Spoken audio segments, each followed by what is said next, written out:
అమ్మాయికి ఏంటంటే పుట్టినప్పుడే మెచ్యూరిటీ వచ్చినట్టుంది ఆమెకి. అంటే మీరు ఆమె వయసుకి దానికి సంబంధం లేకుండా మాట్లాడుతుంటుంది ఆవిడ. ఫస్ట్ పాయింట్ ఏంటంటే ఏకసంతాగ్రహి అంటారు కదా, అలా ఆమె. సో నాకు అప్పటి వరకు తెర మీదే పరిచయం. సో ఈజీగా ఆమెకి తెర మీద పరిచయం ఉన్న వాళ్ళే కనిపెట్టేస్తారు. She's a fantastic actress. అలా షీఈ్ అ పుల్లర్. ఏ క్యారెక్టర్ అన్నా అలా చేస్తుంది అనేది మనకి స్క్రీన్ మీద పరిచయంతోనే చెప్పేయగలం. సో ఆమె బేసిక్గా ఏంటంటే ఆమె స్క్రిప్ట్స్ వినదండి, చదువుతుందన్నమాట. నాకు అంటే ఎనీ ఫిల్మ్ మేకర్ పర్టికులర్గా మనకి చదివేటప్పటికన్నా నెరేట్ చేసేటప్పుడే ఇంకా చాలా క్లియర్గా చెప్పచ్చు అనేది ఏ రైటర్ డైరెక్టర్గానే ఉంటుంది. అక్క నువ్వు చదివితే నాకున్న ఫీలింగ్స్ మొత్తం పూర్తిగా పేపర్ మీద ఉండవు, నువ్వు నన్ను చూస్తే కదా అనేది నా ఫీలింగ్. నేను అరవింద్ గారు అడిగాను. అంటే ఈ ప్రాబ్లం చాలామందికి ఉంది. Okay okay a film maker approach అయినా ప్లీజ్ సెండ్ స్క్రిప్ట్ అని స్వీట్గా అడుగుతుంది. నువ్వు ఎంత స్వీట్గా అడిగినా 50% అనేది లాస్ట్ ఇన్ ట్రాన్స్లేషన్స్తో వెళ్ళిపోతుంది. ఎక్కడ రాస్తామండి, రేడియో విన్నట్టు మొత్తం డీటెయిల్గా రాయలేము కదండి అనేది పాయింట్ అన్నమాట. నేను అరవింద్ గారిని ఏమన్నానంటే, అంటే నన్ను అప్రోచ్ అవ్వకముందు ఏం కథ తెలుసు అంట. సో నేనేమన్నానంటే, సార్ నేను కన్విన్స్ చేయడానికి నేను ట్రై చేయను, బట్ ఆన్ పేపర్ కన్నా స్ట్రైట్ అవే నేను నెరేట్ చేస్తే ఆమెకి నేనేమనుకుంటున్నానో అర్థమవుద్ది. Then it's her thing. Reject చేస్తుందో యాక్సెప్ట్ చేస్తుందో ఆమె ఇష్టం అన్నప్పుడు అరవింద్ గారి మీద గౌరవంతో విన్నాను. ఫస్ట్ అది జాలండి. అంటే నాకేంటంటే విన్న తర్వాత రిజెక్ట్ చేసింది అనుకోండి, ఓకే, దట్స్ హర్ చాయిస్. వినకుండా చదివి వద్దనుకుంది అనుకుంటే ఇంకా లేదో నేను చెప్పాల్సింది ఉంది ఇందులో, అది పూర్తిగా పేపర్ మీద లేదు, నా ఎమోషన్స్ వేరు, నా ఇవి వేరు అనేది నాకు ఒక వెలితిగా మిగిలిపోయేది. బట్ థ్యాంక్ గాడ్ ఆమె వింటానంది. చెన్నైలో వెళ్ళి మీరు అసలు extremely good narrator, extraordinary narrator. Definitely converse చేసేస్తారు. ఈ చిన్నపాటి పరిచయం మీరు డెఫినెట్లీ కన్వర్స్ చేస్తానని ఈమెను పెట్టుకోండి. ఈమె వేరే చాలా కష్టపడ్డారా? ఎన్నోసార్లు ఆన్ సెట్స్ కానీ మామూలుగా కానీ ఎన్నోసార్లు అరే నెక్స్ట్ ఎవరు వస్తారో కానీ ఇంత సినిమా తీసేవాళ్ళు అని చెప్పి నవ్వుకునేవాడిని. చచ్చిపోతాం ఇంత చేయాలంటే. ఎందుకు అంత కష్టం? ఎందుకు కష్టం అంటేనండి, అంటే ఆమెలో నేను అదే చెప్తానండి, ఆమెలో అంటే మనము ఇప్పుడు సుకుమార్ గారు ఉన్నారనుకోండి, ఒక సీన్ని 10 రకాలుగా ఎలా ఆలోచిస్తారో ఈమె కూడా ఆమె సీన్ని అన్ని క్యారెక్టర్స్కి లింక్ చేసి, ఆమె ఒక డైలాగ్ అన్ని క్యారెక్టర్స్ ఇంటర్లింక్ చేసి ఆ సిచ్యువేషన్కి అది కరెక్టా రాంగా ఇన్ని రకాలుగా ఆలోచిస్తే అన్ని డౌట్లు మన మీద వేస్తారు. మనకే డౌట్లు వచ్చేస్తాయి. బట్ ఇంటెన్షన్ అంటే మొత్తం ఫోకస్ అంతా సినిమా మీద ఉంటుంది. ఇట్స్ వెరీ గ్రేట్ అండి. మై కో-రైటర్ ఈమె. ఆమె ఒక డైలాగ్ ఆమెది కాదు, అది సినిమాది. అద్భుతం అసలు. సో డెఫినెట్లీ డైరెక్టర్ పేషెన్స్ కి పరాకాష్ట, but still that will be the best. వేరే లెవెల్ అండి. అంటే నన్ను అడుగుతున్నాను కదా, నన్ను అడిగితే అంటే ఇంకా తర్వాత ఎంతమందితో వర్క్ చేసినా కూడా అర్థమవుతుంది. Right.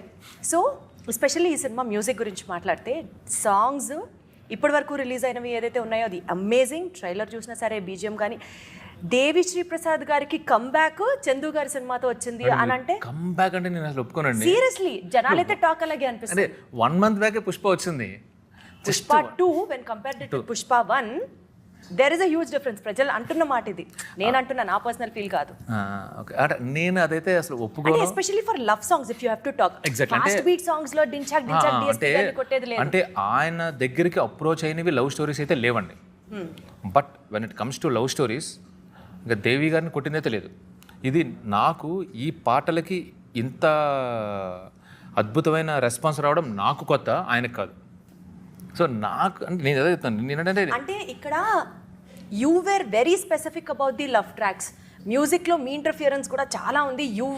You were like too personal about music అన్నది మేము విన్నమాట. అది అందులో డౌట్ లేదండి. నాకు మోర్ దెన్ ట్యూన్ కన్నా నాకు సాహిత్యం మీద, అంటే లిరిక్స్ ఎలా వస్తాయి, ఇక్కడ ఏం పడాలి అనే దాని మీద నాకు ఇష్టం. అయితే బట్ నేను ఒక స్టేట్మెంట్ వచ్చి స్టాటిక్ అయిపోయాను. దేవి గారు అర్థం చేసుకునేంతలాగా ఈ కథని ఇంకా వేరే ఎవరు అర్థం చేసుకోలేదండి. ఆయన ఎంత అర్థం కాకపోతే ఇంత బ్యూటిఫుల్ ట్యూన్స్ వస్తాయి. Is a master in it. ఇప్పుడు నేను చెప్తున్నప్పుడు అరవింద్ గారు కానీ, హీరో నాగ చైతన్య కానీ, సాయి పల్లవి కానీ, వాళ్ళ డిస్కషన్ ఎంత ఉండేదో దానికి డబల్ దేవి గారితో ఉండేది. నేను ఇలా నరేట్ చేస్తున్నప్పుడు అంతా విని విని విని విని సార్ ఇక్కడ ఇది అంటే నేను ఆశ్చర్యపోయా. ఈ లెవెల్ ఆఫ్ ఇన్వాల్వ్మెంట్ ఉంటే ఇంకా అసలు ఏం కావాలో ఒక డైరెక్టర్కి, మీరు అర్థం చేసుకున్నట్టు ఈ కథని ఇంకెవరు అర్థం చేసుకోలేదని, అందుకే ఇంత బ్యూటిఫుల్ వచ్చాను. అసలు మీరు చెప్తుంటే చందు గారు ఎవ్రీ డిపార్ట్మెంట్లో ఉన్న యాక్టర్ కానీ మ్యూజిక్ కానీ ఏది చూసుకున్నా సరే టాప్ నాచ్గా అర్థమవుతుంది. మీరు ఇప్పుడు విజువల్స్ చూస్తుంటే చూడండి ఎంత బ్యూటిఫుల్గా ఉంటాయంటే, అందుకే మా శ్యామ్ దత్ కానీ మా నాగేంద్ర కానీ ఆ డిజైన్ ఇచ్చినప్పుడు వాళ్ళు తిరిగిన ప్రదేశాలు, ఈ కథ ఇక్కడ జరగాలి అని చెప్పి లొకేషన్స్ ఆర్ సో ఇంపార్టెంట్. అక్కడ తీసిన విధానం నేను ఇంత తీస్తా, నేను ఎగ్జైట్ అయిపోయి. బట్ ఆడియన్స్కి ఏం కావాలి అనేది కట్ చేయడంలో నవీన్ ఈజ్ అన్ ఎక్స్పర్ట్ అండి. Seriously I'm blessed. అసలు you have a beautiful team around you. Enjoy చేయొచ్చు మళ్ళీ, అంటే పర్సనల్ రిలేషన్స్ కూడా అందరితో బ్యూటిఫుల్ ఉంది కదా. Face is the index of your mind and the happiness you have in your heart has been reflected on your face. Such super confident గా ఉన్నారు మీరు, అర్థమవుతుంది. Nice nice nice, super. మాకు కూడా ఎక్సైట్మెంట్ వస్తుంది తెలుసా మీ ఎక్సైట్మెంట్ చూస్తుంటే. మా ఊర్లో ఉన్న కుక్కలన్నీ ఉత్తరానికి తిరిగిపోస్తే ప్రపంచ పటంలో పాకిస్తానే ఉండదు. అది అసలు ఆ డైలాగ్కి అసలు ఇంట్లో కూర్చొని టీవీల ముందర ట్రైలర్లు చేసింది అది చెప్పట్లో. అంటే ఒక పక్క patriotism, such a great patriotic feel, Pakistan related cinema అని అర్థమవుతుంది. ఇండియా వర్సెస్ పాకిస్తాన్ అని ఒక హింట్ లాగా అనిపించింది ట్రైలర్ చూసిన తర్వాత. Followed with love story. Followed with love story ఉంది, బేసిక్ లవ్ స్టోరీ అండి. 2 hours 25 minutes each and every minute లవ్వే ఉంటుంది. అంటే ఓవరాల్గా Pakistan episode run time 20 minutes కూడా ఉండదండి, 20 minutes కూడా ఉండదు. ప్రాపర్ ఎమోషనల్ లవ్ స్టోరీ అండి బేసిక్గా. అంటే ఇందులో పేట్రియాటిజం అంటే ఇందులో ఏదో దేశభక్తి ఏమి ఉండదండి. మీకు ఆ కాంటెక్స్ట్ వచ్చినప్పుడు వాట్ ఈస్ దట్ ఆ మాటలు ఆ డైలాగ్స్ వస్తాయి కానీ అర్రే ట్రైలర్ చూసి మమ్మల్ని అందరూ లేదంటే ఇప్పుడు మనం ఎంత అంటే మనం ఇప్పుడు పాకిస్తాన్లో ఉన్నాం, ఎంతని భరిస్తామండి when it comes to mother India అన్నప్పుడు ఆ కౌంటర్ ఇచ్చేస్తాం కదా. అలాంటి కౌంటరే తప్పితే వాళ్ళ టీంని అక్కడ ఉండి అక్కడ కట్ త్రోట్ క్రిమినల్స్ మధ్యలో వాళ్ళ టీం ఉన్నప్పుడు వాళ్ళని కాపాడుకోవడానికి వచ్చినప్పుడు సన్నివేశం వస్తుంది తప్పితే ఇట్స్ నాట్ పేట్రియాటిక్ ఫిలిం. ఇది ఆ ఇన్సిడెంట్ అప్పుడు హీరో రియాక్ట్స్. అది గుజరాత్లో ఉన్నప్పుడు అంతే, డీమచ్చలేసం వాళ్ళ ఊరిలో ఉన్నప్పుడు అంతే, పాకిస్తాన్లో అంతే. That's it. ఇప్పటి వరకు అది ఒక పేట్రియాటిక్ ఫిలిం. అసలు లవ్ స్టోరీ ఒకవైపు, పేట్రియాటిజం ఒకవైపు, అసలు బీభత్సంగా కాంబినేషన్ అనుకుంటున్నాం. సో ఇప్పటిదాకా క్లారిటీ ఇచ్చారనమాట. రైట్, ఎమోషనల్ లవ్ స్టోరీ అండి. ఎవరు ఎక్కువ చేశారు అనేది, అంటే మీరు బయటకు వచ్చిన తర్వాత ఇద్దరులో ఎవరు అనేది మీకు కన్ఫ్యూజ్ అయిపోతారు. అంత బాగా చేశారు ఇద్దరు. బన్నీవాస్ గారు ఈ సినిమా గురించి మాట్లాడుతున్నప్పుడు 100% 100 crores క్లబ్లో నాగ చైతన్య గారిని నిలబెట్టబోతున్నాం అన్నట్టు he was super confident.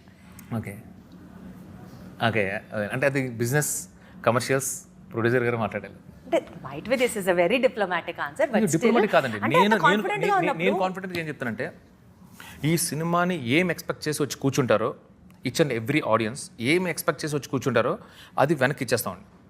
We will give it.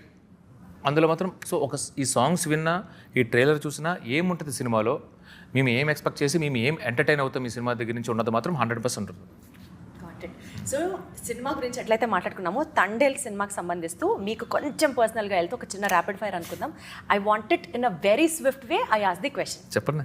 మీరు అసలు కుమ్మేస్తారు, నాకు ఫుల్ కాన్ఫిడెన్స్ ఉంది మీ మీద కూడా. డెఫినెట్లీ ఫుల్ ప్రిపేర్డ్ ఉన్నారు. ఫాస్ట్గా చేస్తేనే దీనికి కిక్, గంటలు అయితే కాదు. ప్లీజ్ కొన్ని ఎక్స్క్లూజివ్ అంటే చెప్పండి. ఓకే, 1 minute దట్ ఇన్స్పైర్డ్ ఈ తండేల్ నేను చేస్తున్నాను అనుకోవడానికి ఏంటి? Love story.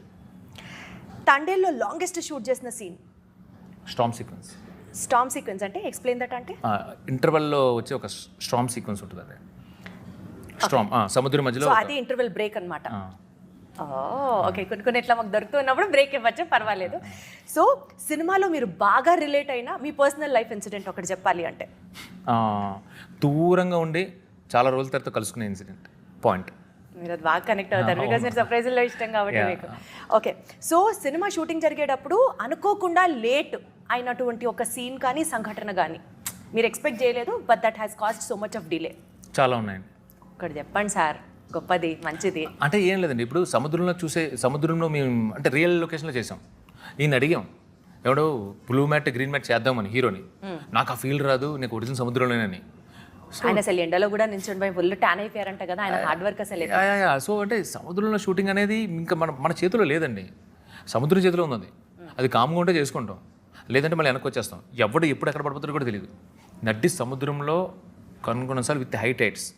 సో అక్కడ టైం అనేది మన చేతిలో లేదు. బా